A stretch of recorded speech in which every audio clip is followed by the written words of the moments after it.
Pacquiao, Villame, and Salvador.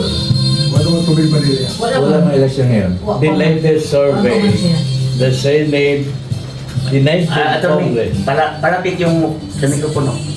the Senate is dominated by family dynasties to the extent of 80%. The gubernatorial, mayoral, Congressional. and the congressional. Who are all working for their own individual vested interests.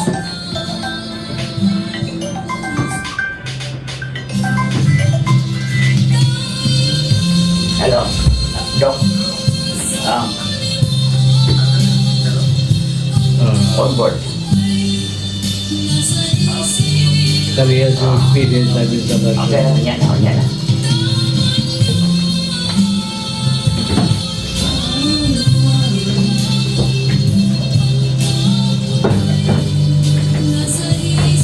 Attorney, yung takot na sa isip lang daw. So, ipaglaban natin. Huwag mo takot. Nasa isip ko nga. I'll tell you about fear. One day, I was writing a column against Duterte. And then, following day, I received a call on the landline. And the caller did not identify himself. He simply said, "Attorney, relax lang. I cannot be," meaning, don't push. Why? You're attacking the president. Because in my column then, I called the president as a dangerous man. Quote, end of quote. And I cited reasons why it was dangerous. And I said, "Bay, di man ta kailano.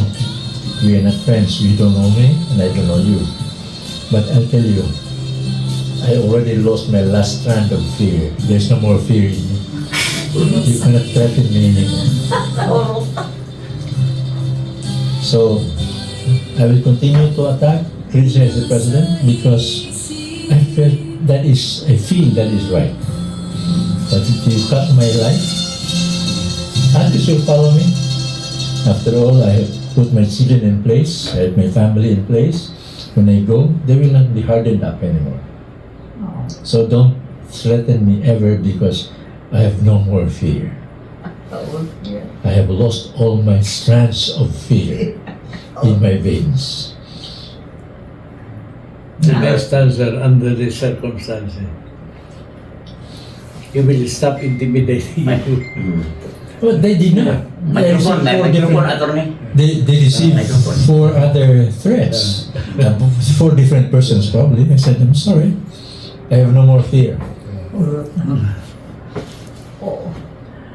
So, ang kampanya ni mo, attorney Pyramide, against political dynasty and incompetence, doon na kay-schedule na doon sa Bohol. Karong Lunes po, O sa mga lungsura. awaiting confirmation having na Katigbian and Kandiay. Why bull? Because I'm a Bungano. So, you're not fighting for against dynasty and incompetence here in Cebu? No. We have already launched our group here. We have a group in Cebu called Coalition Against Incompetence and Political Analysis. CAIPD. CAIPD. Coalition Against Incompetence and Political Analysis. Yes. And we're growing starting from a small group and growing. We're meeting every Wednesday. Oh. And the last 2 months we have been meeting already.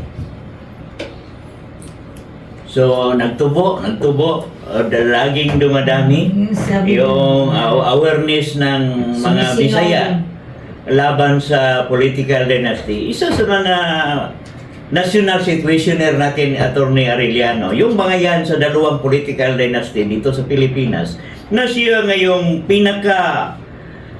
ano bang tawag natin dito? Siya yung pinaka newsworthy kasi palaging kinikot yung dalawang, ano ba yun?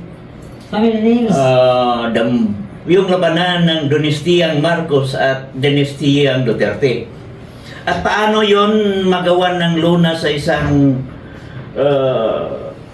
yung grupo ni Attorney Arellano yung tawag lawin. Can you expound ano yung lawin? Labor advocates, labor advocates for workers' interest. Lawin is eagle. Or Eagle. Eagle. Our Yes, locals, eagle. that's Yeah, is so- Lawin eagle or another Eagle, bird? eagle na, eagle. That's Well, that's what it symbolizes. Well, that's right. But is Lawin the eagle or something else, or falcon or what? No, loving the eagle. On air, I was holding musical program playing old records. I was Dodong Aguila. Dodong Aguila. Ay, magkapatid pala kayo. DYRC dati. Yung DYRC. Dodong Aguila. The original eagle. Pabayaan mo yan, yung family dynasty, sila rin magpapabagsak Aware naman sa sila. sarili nila. Tawag niya political implosion. Yes. Yung competence, yung vote buying na gagawin nila, Sila pa rin. yan din ang mga Babagsak sa kanila. pagpapabagsak sa nila. Yes. Dapat. So, Sana. Para malinaw, hindi tinutukoy yung mas popular na revolution, kundi yung political implosion. Mag-i-implode yung sistema dahil sa kanila. Yun ang ibig sabihin ni Atty. Arellano. magsisiraan naman sila. Pero yun, That been starting. ang sinasabi nila, ang EDSA is a people's revolution. Dahil sumama ang mamamayan. Bago yan, hindi naman yung mga middle class, hindi naman sumami. Pero nung dinaya si Cory, tapos pinatay si Ninoy, ayan, tuloy-tuloy na yan. Kaya ganun din ang kasaysayan ng family dynasty. Oh. Nag-uumpisa na nga eh. Ipagpapatuloy lang natin panyero ito, ganitong gawain. May pangutana ka, Bot. You may ask kasi may tanong ka kanina. Hindi mo natapos. Nalimutan mo na. Nalimutan mo na. Tigwa pa din ako. Okay. May tanong ako kay Atty. Arellano. Sige. Kayo, yung sabi niya,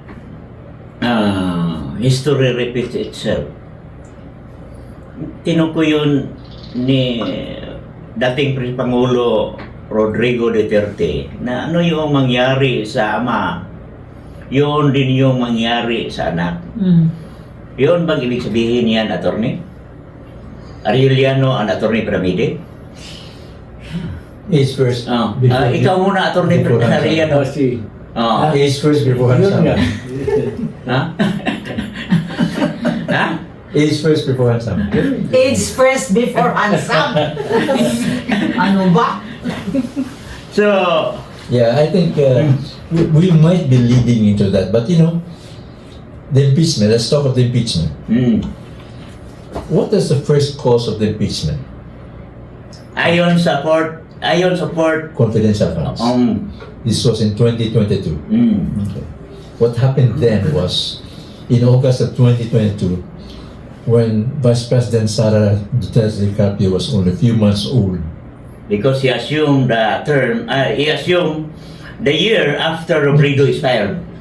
she assumed on July of 2022 as Vice President, taking over Leni Robredo.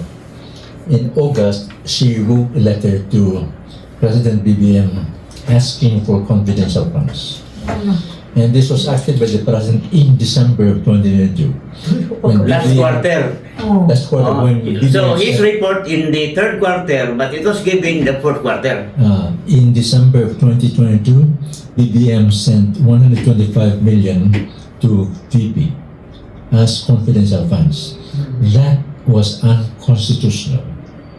Why? Because in the budget of 2022, enacted in 2021, there was no line allocation, no budget No for budget item. confidential funds. For confidential. Wala. And then the Supreme Court ruling in the case of Belica said that while the Constitution provides for authority to the department to assist, put additional funds to those that have been depleted already. That's the costs which have been depleted already. Meaning there is supposed a budget. Meaning there should have been a 22 budget for confidential funds Confidential. that were already depleted. Existing. So that there can be an addition thereto. But since the 2022 budget never spoke of any confidential funds, there was nothing to add to. So when BBM gave 125 million, which the Vice President spent in 11 days, that was a violation of the constitutional provision. So in that case, BBM and Sara should have been impeached for violating the Constitution. Yeah, Does it qualify malversation on the part of the President? Definitely. But let's just go to impeachment because they cannot be accused the President cannot be accused of anything while incumbent. But an impeachment could have been passed. Kaya lang, lahat ng mga tao BBM eh. Lahat ng mga tao Sara. So, did not move. And when they started looking at the issue, they only focused on Sara, not on the act of the President in violating the Constitution. So how's your view, Attorney Arellano, on the legal concern of Attorney Travide? Anong observation mo? Attorney Are? They have Hindi, microphone. that affirms my observation that by their own acts they will be creating additional firewood. To burn themselves. Sara is very familiar with that practice when she was Mayor. a long time mayor of Davao. She knows that. And BBM also is familiar with that process. Because he was a governor. So they were just doing conversations or plans between families. So the impeachment shall proceed. It will proceed. And why delayed? Because the palace caution. Because C. Escudero doesn't want the impeachment to proceed right away. But don't you ever forget Yeah. that Cheese is the son of Salvador. So department head Secretary. of Ferdinand Edelin Marcos. Agriculture. And according to the records, his family is one of the biggest landholders of the country. Bigger than the Ayala's, bigger than the Boites. Bigger than the Can you Villar? imagine? Yes. Bigger than the Villar? Bigger than the Villas. Oh. They are the landed family in the Bicol region. Which land ownership came when his father was a member of the cabinet of Ferdinand Edelin Marcos. And that Ano, is the usual history of the landed gentry in the Philippines. How they acquired, they are in power. Once in power, they accumulate wealth. Wealth. Oh. Because the moment you control the economic structure, you control the political structure. And the cycle goes on. It's like there's a symbiotic relationship. Oh, it's a You continue. listen to you like to listen to a joke? Okay. You continue. I own the city hall of Cebu. You own the city hall. I have a tax declaration there in my name. How? I just make my own tax declaration. And that's what these people are doing. Actually, How did they get those landholder in Bicol? Yes. actually, They transferred tax declarations to the name. one time dito Also, po it's sa city. one time I was at It is practice. yung ano ba yung opisina diyan, yung malapit sa Bidondo na malaking building, yung nasunog. Land Management Bureau. Yung isang director dyan na yung sabi, yung sinasabi ninyo, yun ang sinasabi, pag gusto mong pumunta ako doon sa Cebu, just say, give me a letter and I will go to Cebu and enumerate who are landed in Cebu province acquiring it illegally. I'm the owner of Cebu City Hall. Sila rin ang maglalabasan ng dumi. Sila lang. Sila rin. Darating yung panahon Lumalabas na yan. sila ang maglalabasan ng dumi. Ngayon nga, yun ang ipinalabas Ngayon. silang dumi doon sa congressional inquiry, doon sa lahat ng mga hearing, yun. At yung impeachment process, sa totoo lang, sang-ayon ako niyan. Kasi doon sa hearing, one way lang yun, kasi inquiry yun. Wala kang defense doon. Hindi ka makapag-rebut. Pero doon sa impeachment court, meron na. Kaya nga, magsilabasan yan. Ano kaya mangyari? Pag ipakita sa Vice President doon sa impeachment court yung letter niya Kailangan. at mag-testify siya na binigyan siya ng pera sa Pangulo, Kailangan. ano mangyari? Oh. Tapos, tatanungin yung resident kuwa sa Office of the Vice President, anong nangyari? Kasi supposedly, ang sasagot diyan, ang resident kuwa, kasi lahat mga department may resident kuwa yun. Ano po? Kaya yun. Ang hirap. How I wish what we're talking is heard by many. Kanya lang, even if the people hear us, pagdating ni Aquino,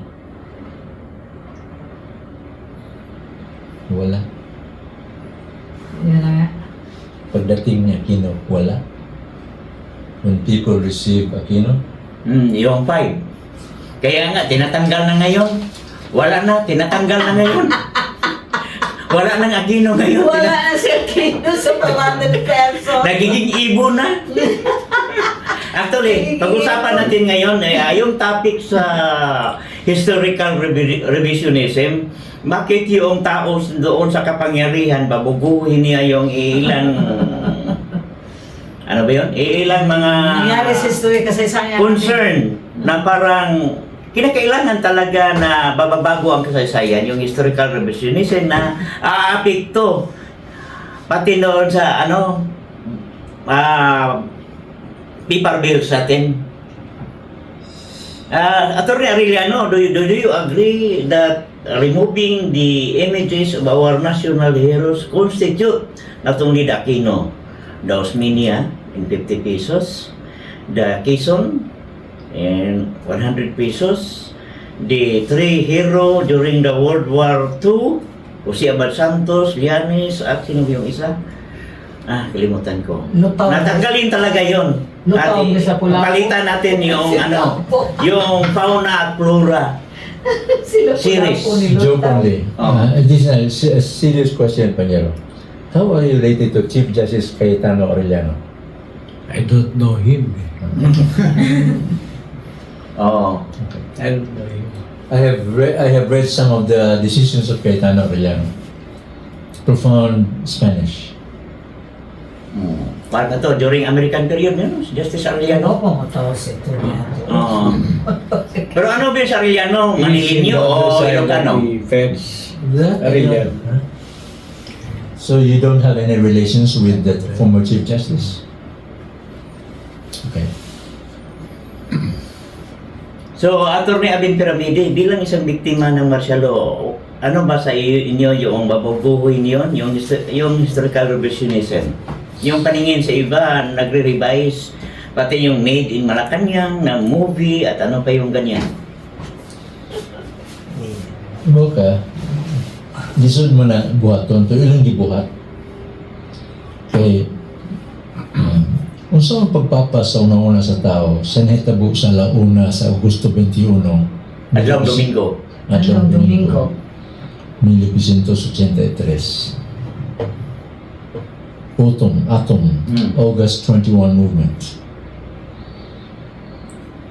Kung saan pagpapasa tao, kung saan pagpapasa tao, nga pila ka milyon ka Manileños o Luzon people went to Malacanang, stayed on the grounds of Campo Aguinaldo before going to Malacanang on February 22, 23, 24, 25. Why? Because they wanted to oust and kick out of Malacanang a certain Ferdinand Adelin Marcos Sr.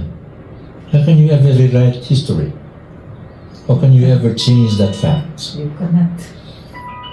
Attorney Arellano, ano bang part mo doon sa kasaysayan sa sa February 21, 22 to 25?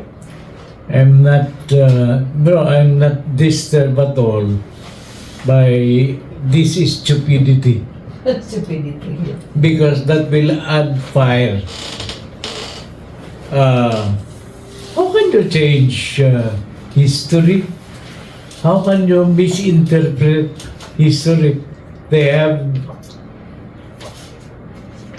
the actual objective there is remove Aquino, and para disimulado kung ano-anong ibon na inilagay nila, tinanggal at ibon inilagay. Pero ang taong bayan, hindi naman that stupid na hindi masisilip yan eh. So, sa akin, ang interpretation ko na, dagdag na 15 minutes ago. firewood yan sa naiipon na galit na ng taong bayan. Let's go to politics, Panyero. You have an organization in Cebu. Who's working for you? We have NFL, the National Federation of Labor. Are they active? Well, it has I haven't seen been them. for quite some time because it was taken over by another group. So you have You any- know Armand Alforque? Yes. Yeah. He's our original regional director. But I learned he is now a member of the Rotary. Even if no, he's never been active in politics, my friend Arman. We belong to the same school. He was, I think, and he is my junior. He may be a good labor lawyer, but he's not a good organizer, Yeah. politically speaking. So you need to have somebody to be active to promote. You have a good cause. Ay, You need somebody to become your speaker, spokesperson, organizer, community organizer. Ito, gamitin mo yan. Marunong yan. He comes from FFW. Yeah. Kalaban kami. My brother-in-law. No, but Same cause. we are now moving towards forming a labor bloc. Ah. Sani Matula is Oh, yeah, one of yeah, the no. 6. We have 6 labor lawyers, organizers, banding together. Good. Ito ikuyo We sa are itong kahit divine. oo na, ipuyog na to siya. So another issue, I think we need some any other issue. Attorney Arellano, siguro tatanungin kita yung isang punto ay itong dito sa paano mo titingnan itong problema sa tinutukoy mo yung pangmatagalang industrialization. What are you referring? Are you referring on national industrialization o sa anong angkop ba? Sa anong filosofiya ba yung andoon yung industrialization mo? Doon ba sa pagpalaganap ng liberal economy or ano yun? Batayan yung industrialization na tinutukoy mo? Well, that should be the task of government. Because if you will read Article 12, Section 1 of the Constitution. National patrimony? Yeah. Yes. The purpose of the national economy is to create a society characterized by equitable distribution of opportunities, income, and wealth. And you can do that by creating an economy that can produce the needs of your own people. Our economy is undeveloped. Industries only generates 19% of the whole national income. Agriculture is only 29%. And the economy is service dominated. So, the task for, if I will become part of government, then the emphasis should be creating industries that can provide employment to the people by developing agriculture that becomes the springboard for a industries that will provide, that will create goods for your own people. Attorney Piramidi, do you have any question? Yes. I want to continue. Well, Para may konti. Ay. Yun lang yung pandikit ko sa ngipin. Made in China. Made in China. Ba't hindi natin magawa yan? Bakit hindi sa Pilipinas? Punta ka sa department stores. Toothpick. Halos lahat. Toothpick Made in at saka China. chopstick. Ibig sabihin, hindi natin kaya yan at wala tayong Wala tayong kawayan. Kasi yung chopstick natin made in China. what he's saying, Bohol, walang kawayan. Kasi kawadyan, rumpur. what he's saying, Oh. Panyero is saying, is founded in Kalalang versus Williams. Oh, so social, oo. Social justice, which Lapid, Revilla, Manny Pacquiao, Revilla May, and Salvador do not know anything about. Ask them what social justice, they will never be able to say what As it is. defined by the jurisprudence, a Yes. well-written jurisprudence. It's not despotism nor communism, but it's the humanization of laws and the equalization of the social and economic forces so that justice in its objective and secular concept may at least be approximated, quote, end of quote. Morning yun, hanabay. Pero pumunta na sila, take them out. Yung maghimog balaod. Pero Panyero, kung ikaw ay bahagi ng gobyerno, dapat yan ang pag-isipan mo. Ikaw ang mag-aalaga ng mamamayan mo. Correct. Oh, but how can they... How can Bakit hindi ka nag-aaral? Repatriate. Hindi ka mag-isip. How can these How can they people make think it? about it? They don't know it. They don't understand it. Suppose a father, the state is a father of the citizen. Balik ko na to ha, is the humanization of laws. Oh. Yun sinasabi niyo. Ayan. And the equalization of the justice in its social and economic perceptions that it will be, ganda ang pagka-define yan. Kalalang versus Williams. What you are saying in different words exactly amount to the same thing. Which Revilla, Lapid, Pacquiao do not know anything about. Dahil ang popularity contest Yes. Marunong ka lang palagi ka nakikita, maging artista ka, Marunong mas ka lang- mabilis ako siguro Marunong ka na malulong ihalang sayaw. na kandidato. Marunong ka lang mag-tiktok. Marunong ka lang. TikTok. So, laong Oh. kayo ang problema, no? Nga, Matangke ako ngayon. Sigat ang kapo. kanang dili hisabtan sa atong mga politiko, kanang konsepto sa social justice nga ang estado unta, ang gobyerno, ang presidente ug ang Congress mohimog balaod aron mapatuman ang probisyon sa konstitusyon nato nga subay sa jurisprudence nga dunay makiangayon ug makitawhanon nga mga balaod aron matubag ang maayong pagkaapod-apod sa resources o kaygayonan sa ato ang katilingban. Mao to ang kanang linakbit lang akong pagbinisaya sa laom kayong in English nga gisayt nga attorney nga mo ang jurisprudence.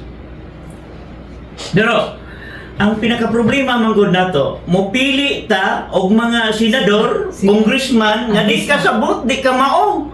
Mopili ta og board member. Hoy, bay. Migo ra ba ni board member ato uban? Nga di ka mao. Ha? Na? Ano man? Na? Wala tay wala tambal ang mga ospital nato. Dili ka mao kay tuwa sa suroy-suroy sugbo ang kwarta nato. Anong board member man? Mopili ta og mga konsehal nga dili ka mao.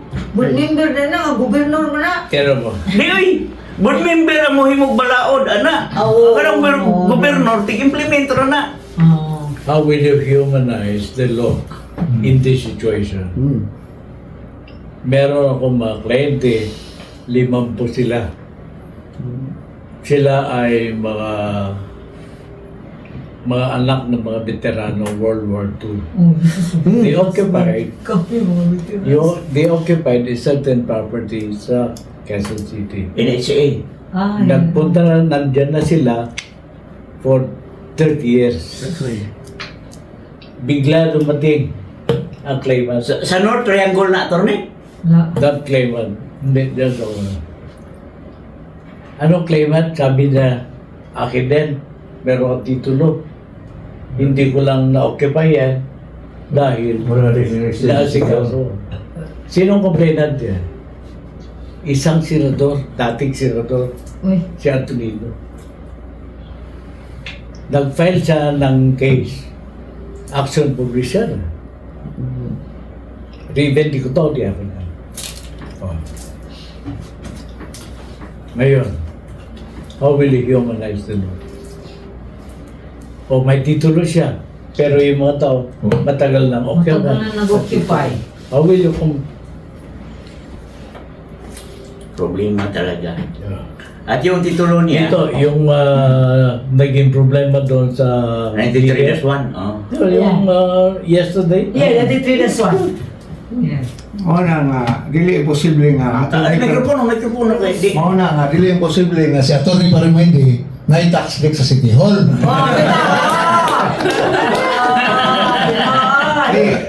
Subo kay Palandong nga tinuod yun sa ang Experience mo sa imo pa. perfect example yun ni ang Pandanon Island. A Oh. beautiful island, white sand. Oh. Dugay na kaya itong mga amigo na nagpuyo. 60 years, Oh. 70 years. Ay lang ang mga great Ato grandma. naligo dito ba eh? Yan, nakalit lang ang katunga sa isla. Titulo. Katunga kang uwano na si Oh, lagi. Diling prominent kay nga uwano. Oh, Mo di- na katagal. oh. Nakalit di man isa sa una.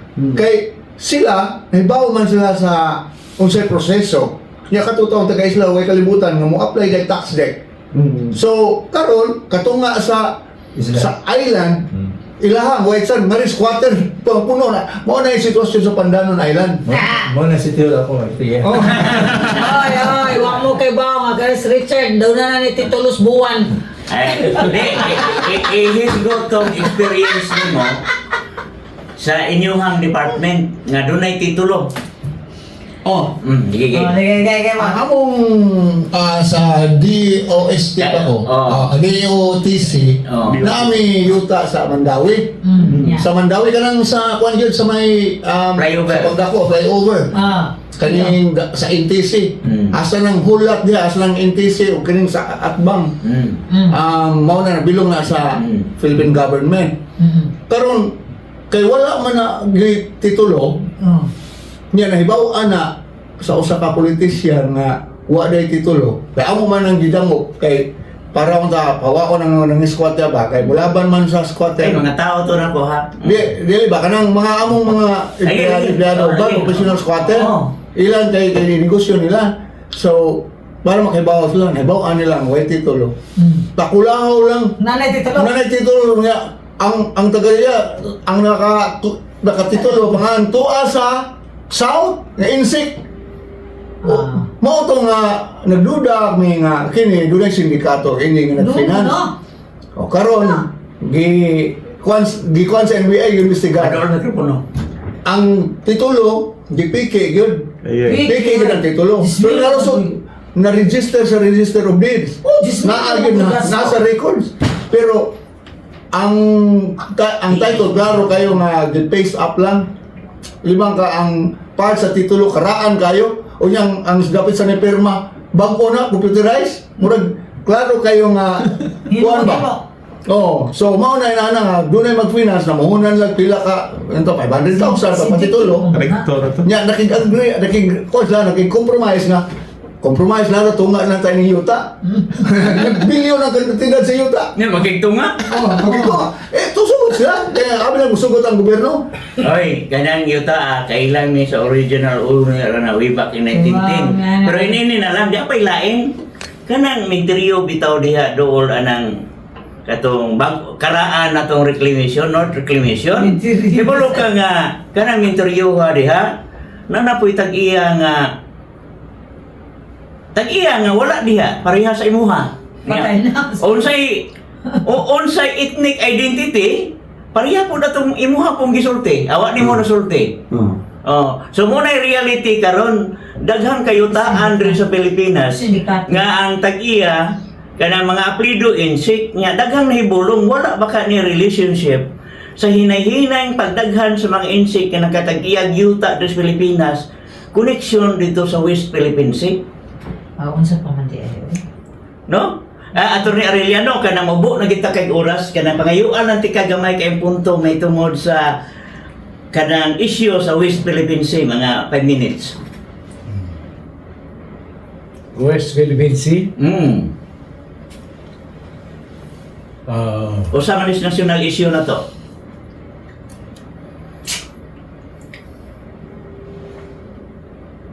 Ang problema natin, we have abandoned prosecution of our own right. Meron na tayong award, arbitral award. But we did not develop that portion covered by the arbitral award. Ang mas mabilis, si China. Si China. O, nagtayo ngayon ng ng artificial island. Ginamit niya yung sarili nating lupa. Pero tayo, anong ginawa natin? Galing sa Sambales. Wala. So anong gagawin natin? Ang ginawa natin, di umano ay i-stasyon natin yung isang barko. At yun, hindi development yun. Pinabayaan natin Station yun. lang. Yun. Attorney Piramide, anong Uno, appeal ko sa grupo Boycott Made in China Movement. boycott made in China movement? Dos, kanang dili ko war hawk. I'm not a war hawk. Hindi kayo. Pero gusto ko gubat. Wardrobe. Dili siya marok. Wa na tayo lain. War has been declared. There's war waged against us, although it is not declared by China. Okay. So we have to defend ourselves at all costs. Depensa kita. I'm willing to shed my life in defense of the West Philippine Sea if I am given I am in favor of at least a carbine. Actually, kanang dunay grupo ron na nag-prepare no, dunay grupo. Pero anyway, kanang wala na kitay oras attorney, i-discuss na to na sa umaabot na to mga punto kay murag uhaw sa kay kapirong panahon nada. Panamilit kay Attorney Piramide. Goodbye. Attorney Arellano, yung panghuling mga statement mo sa ating mga taga-subaybay dito sa Banay ni Juan. Walang patutunguhan ang mga bagay-bagay ngayon kung hindi sa isang tagumpay na taong bayan. Kaya huwag tayong ma-discourage kung ano man meron tayong mga temporary setbacks. Halimbawa kaya ng West Philippine Sea, siguro pagpapag-aralan na kung bububaan tayo ng water cannon na 8 horsepower, dapat sasagutin natin yan 20. with a 10 horsepower. Hindi. One hope po rin eh. Okay. You are not going to ignore. You're just defending Anyway, kini si Richard Alfaura, manamilit ka ninyo kay wala na gyud tay oras. Ang dautan mo daw ko na matarong dili mo baro. Muna. Sa Tagalog pa, ang masama magsitagumpay pag yung ano ba yung yung mabait. Tagalog sir, eh? Hindi tayo. yourself. Magandang hapon po. Pleasure, sir. I'll